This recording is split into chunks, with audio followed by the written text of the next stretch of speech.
ir a Zaragoza, si no estaban perdidos los pobres, ¿no? Es una lista de caminos o de recorridos que alguien ha hecho y no se sabe ni lo que significa ni por qué están de esa manera puestos. Ni siquiera el título de cada una de las vías significa que sea un título oficial de la época del Imperio, de la época de la que ese documento viene a tratar, que los entendidos dicen que es de la segunda mitad del siglo III, una cosa así. Lo cierto es que es una relación de vías. Esa vía que figura en esa relación es la que yo he querido describir y que, por fortuna, para quienes quisieron trabajar y ver un poquito en qué consistían las vías romanas de las 5 villas, pasa por aquí, con lo cual pues era un dato añadido que le aportaba un cierto valor. Se trata de la César Augusta Benear, probablemente. Voy a intentar explicaros por qué. La primera mansión que figura en el itinerario de Antonino como César Augusta Benear es Foro Gallorum. La única ciudad que en esta parte del mundo que se llama Gallorum y además está perfectamente constatada por 2 bronces es Gallur. Está el bronce de Agón y está el bronce de Gallur mismo. Son documentos anteriores al siglo III. Habla de un pago Gallorum, de un lugarico, de los galos. En documentos más tardíos, también en el Ravenati aparece como Foro Gallorum y en el itinerario Antonino aparece como Foro Gallorum. Está justo a 30 millas de Zaragoza, lo que dice en el itinerario. Bueno, pues todos los datos no van a estar equivocados. Tenemos que dar cierta fiabilidad al itinerario. Foro Gallorum está por aquí. Sitúense ustedes en Foro Gallorum para ir a Francia y ya cojan el camino que cojan, van a pasar por este largo rosario de yacimientos y de ciudades que nos ha descrito ya Juanjo y que hablaremos muy rápido de ellas, y llegaremos por ella al mejor de los pasos del Pirineo, que en otros escritos, en otros sitios lo he defendido, que es Somport. No es opinión única mía, menos mal que hay gente que también piensa que el sumo Pirineo de este itinerario es el Somport. Es decir, es un recorrido que da cierta vuelta, no es tan recto como el que se había propuesto en un principio, pero se corresponde perfectamente con lo descrito en el itinerario de Antonino, salvando el error de que, por supuesto, las millas totales no coinciden, porque más de una línea probablemente se ha perdido en las descripciones. Faltan ciudades muy importantes que aparecen en otros documentos, por ejemplo, Segea, por ejemplo, Jaca, deberían figurar, igual figuraban en el documento original, no lo sabemos, o no, pero o las millas o las líneas con ciudades y millas se han perdido. En todo caso, menos mal que figura un Foro Gallorum a 30 millas, que es exactamente a la distancia a la que está Gallur, en el Ebro. Esta vía no se construyó de una forma unitaria en origen para ir desde aquí a Francia dando esta vuelta, no. Este es el recorrido que describe el itinerario de Antonino para ir de Zaragoza a Francia.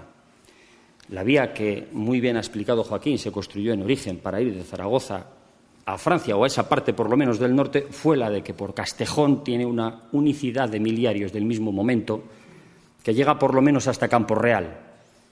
Es posible que ya en esa época, porque no hay miliarios que digan otra cosa ni lo contrario, también fuera esta ya en origen a Francia, o solamente a Pamplona, pero desde Campo Real. Pero en todo caso no es este el recorrido que se construyó en principio, porque los miliarios de aquí son muy heterogéneos, los que son, digamos, contemporáneos, y los más antiguos del imperio, como dice Joaquín, son los que de alguna manera apuntan a una vía que pasaba por Castejón, por Egea, por Los Bañales y por Sofuentes. Y seguramente una vez en Sofuentes ha de hacerlo por Campo Real.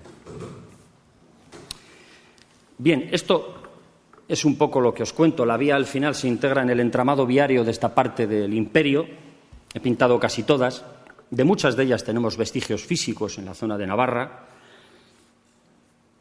Otras son claras. Bueno, yo pienso que tengo vestigios físicos de casi todas, prácticamente, de las que hay aquí. Pero en ellas es donde se inscribe, formando parte de la vía de Italia a Hispania, formando parte de la vía de Tarragona, de Astorga, perdón, a Tarragona, que es la misma, incluso de la de Tarazona a Zaragoza, como nos ha hablado Ángeles Magallón. Todas esas vías forma parte este recorrido. Solo que cuando el itinerario de Antonino nos habla de César Augusta Benear, nos vuelve a repetir este primer recorrido hasta Foro Gallorum. Y después nos habla ya de otras ciudades en la que la única reconocible o las únicas reconocibles hoy en día serían lo que es el Hospitium del Sumo Pirineo y Lurón.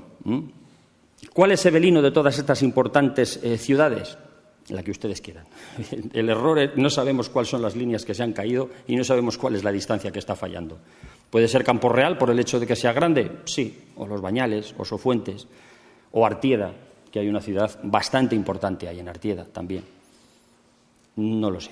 No me voy a pronunciar, podría ser Campo Real, pero no se puede saber cuál es la Evelinum, que puede ser, ahora tiene ya muchas candidatas para poder ser. Efectivamente, veis cómo al paso por esta comarca precisamente de las 5 villas, además de ese rosario de yacimientos, hay un rosario de miliarios que en esta parte del mundo solamente es superada por los miliarios encontrados en Galicia, en el noroeste peninsular. Y que, curiosamente, en el resto de España, y diríamos que en gran parte del imperio, no se encuentran en esta concentración, solamente correspondiente a esta línea y en este trazo que va más o menos desde Sos, desde Los Bañales hasta Sos. No sé si he puesto todos, pero he intentado poner la mayoría. Estos son los miliarios que aparecen. Cada uno, los tengo por aquí puestos con las millas, más o menos lo que vendrían a...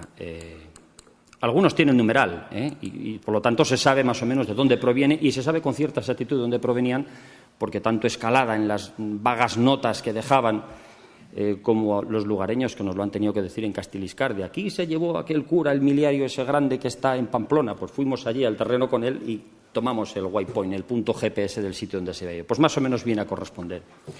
Una curiosidad que luego podréis ver en el texto. Esta vía primitiva por Castejón con los miliarios en su sitio, bien medida, con un track tomado con alturas, con modernos software de sistemas de interpretación geográfica, nos da una milla bastante exacta de 1.400 metros, curiosamente cortísima, mucho más corta que las millas que se han constatado en otro lado, cosa que tampoco es rara, porque normalmente no existen una unicidad de millas en el imperio, las hay de 1.600, de 1.800, casi todas son de 1.500, pero esta rareza tampoco es una normalidad absoluta, ¿de acuerdo? Veis cómo incluso algunos miliarios aparecidos en la zona de Javier. Este es un mapa antiguo, un 50.000 anterior a la construcción del canal de Bardenas, que no figura en el mapa. Existía desde Campo Real una cañada antigua que se va a corresponder bastante bien con lo que era el trazado de la vía romana, y aquí es donde aparecieron, con una noticia de las más exactas que da el padre Escalada, donde habían aparecido 2 de los miliarios que se llevó al castillo, aparecieron juntos prácticamente. Están aquí, en este punto. Luego ya en el texto ya pueden ustedes verlo más desgranado y más minucioso. Estoy pasando deprisa para que se den cuenta una idea del entramado arqueológico que hay en torno a este camino que nos ha costado muchísimo encontrar. Estos son los yacimientos más o menos importantes, un poco por el grosor del punto, pueden verlo, que tenemos en la Canal de Verdún. Desde la zona de Tiermas. Es un mapa también anterior a la construcción del embalse de Yesa, para que vean un poco dónde estaba el camino antiguo y dónde estaban los cruces. Para que vean que efectivamente los yacimientos se van acoplando muy bien al camino. Prácticamente no hay yacimiento romano de entidad fuera de esta línea del camino. Esto ya es Camino de Santiago, el Camino de Santiago primitivo, que hoy se promociona lo que no está sumergido. Lo que está sumergido lo han hecho otras variantes, ¿no? Este es el gran yacimiento de Artieda, que yo estoy de acuerdo con Juanjo. Algún día la arqueología tendrá mucho trabajo aquí, porque realmente lo que se había constatado eran 3 o 4 pequeños, pero que al final están todos unidos. Ahí hay una ciudad importante. Hay capiteles corintios, hasta 2, creo, en una de las ermitas. Un capitel corintio no estaba en cualquier sitio. O sea, ahí hay algo de entidad. Puede ser una de las ciudades desconocidas, seguramente.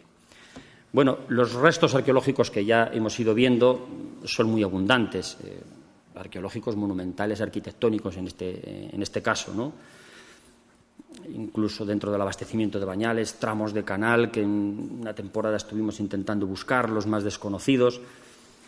Un acueducto muy singular también desde el punto de vista técnico. Probablemente la mayoría de él era de tubería, no era un acueducto de canal al uso.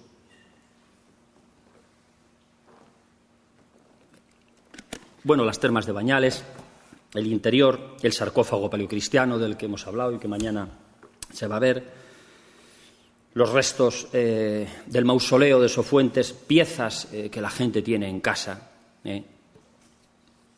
Efectivamente, una de las posibilidades que tiene una puesta en valor de todo esto es que estas piezas vayan todas a estar juntitas para que la gente las pueda ver, ¿no? Y no haya que ir peregrinando de casa en casa. ¿Me deja usted ver eso que tiene por ahí que me han dicho?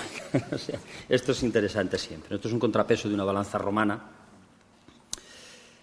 Los capiteles corintios, estaba el yacimiento, la interpretación del yacimiento de Campo Real hecho por Peña Lanzarote ya en el año 89, a partir de la ortofotografía que se disponía en ese momento. Veis que tiene una entidad tremenda, uno de los capiteles corintios de la iglesia de San Pedro, y sobre todo miliarios. No hay más miliarios en toda esta parte del mundo.